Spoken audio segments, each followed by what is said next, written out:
جب بھی محرم آتا ہے تو اکثر یہ سوال جو ہے نا وہ دہرایا جاتا ہے ہمارے پر کہ چلیں آپ ہمیں بتا دیں، ہم سے سوال کرتے ہیں آپ ہمیں یہ بتا دیں کہ اس مہینے میں کسی کا نکاح ہوا ہے یا کسی کا نکاح نہیں ہوا۔ تو جی ہاں، آپ تاریخ کا اگر مطالعہ کریں گے تو آپ کو بڑی بڑی شخصیات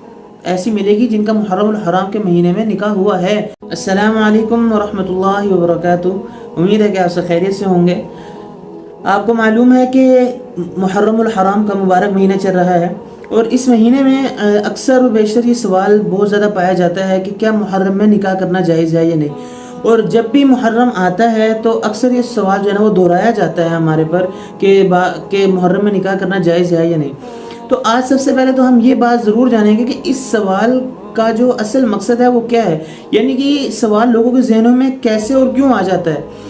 تو جب بھی ہم یہ بات لوگوں سے پوچھتے ہیں تو وہ ہمیں اس کا بہت سمپل سا جواب یہ دیتے ہیں کہ دیکھیں اس مہینے میں حضرت عمر فاروق رضی اللہ تعالیٰ عنہ کی شہادت ہوئی، اور دوسری بات کہ حضرت امام حسین رضی اللہ تعالیٰ عنہ کی بھی شہادت ہوئی، تو اس وجہ سے ہم اس مہینے میں نکاح نہیں کرتے، یعنی کہ ہم اچھا نہیں سمجھتے۔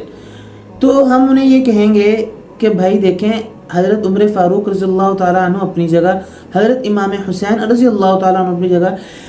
اور وہ شخصیت کہ جس کے لیے اس جہاں کو بنایا گیا، اس جہاں کو سجایا گیا، یعنی کہ میرے اور آپ کے آقا سرکار دو عالم حضرت محمد مصطفیٰ صلی اللہ علیہ وسلم بھی تو اس دنیا سے تشریف لے کے گئے نا ربیع الاول کے مہینے میں۔ تو آپ وہاں پر کیوں نہیں کہتے کہ یہاں پر نکاح کرنا جائز ہونا چاہیے، نہیں ہونا چاہیے؟ آپ محرم الحرام کے مہینے میں آ کر کہتے کہ نکاح کرنا جو ہے نا ادھر اچھا نہیں ہے، لیکن جو وہ شخصیت جن کے لیے پوری کائنات کو سجایا اور بنایا گیا، اور وہ شخصیت جب ہماری اس دنیا سے اللہ رب العزت کی طرف تشریف لے جاتی ہیں تو ان کا جو یہ سانحہ ہے وہ ان حضرات کے سانحے سے بڑا سانحہ ہے، لیکن اس پر ہم خاموش ہو جاتے ہیں اور ربیع الاول میں ہم نکاح کرنے کو جائز سمجھتے ہیں، اچھا سمجھتے ہیں۔ تو وہاں پر ہم یہ باتیں کیوں نہیں کرتے؟ اور دوسری بات کہ دیکھیں، ہر مہینہ ایسا ہے کہ اس میں کسی نہ کسی صحابی رضی اللہ تعالیٰ عنہ مجمعین کی شہادت ہوئی، یا کسی نہ کسی تابع تابعین میں سے یا کسی تابعین میں سے یا کسی اللہ والے کی شہادت ہوئی ہے، اور کوئی نہ کوئی حضرات جو بڑے حضرات ہیں ان میں سے ہر مہینے کی بلکہ کسی نہ کسی تاریخ میں کوئی شخص اس دنیا سے رخصت ہوا ہے۔ تو اس طرح تو ہمیں ہر مہینے میں نکاح نہیں کرنا چاہیے۔ تو یہ سوال جب آپ ان سے پوچھیں گے تو امید ہے کہ وہ خاموش ضرور ہوں گے۔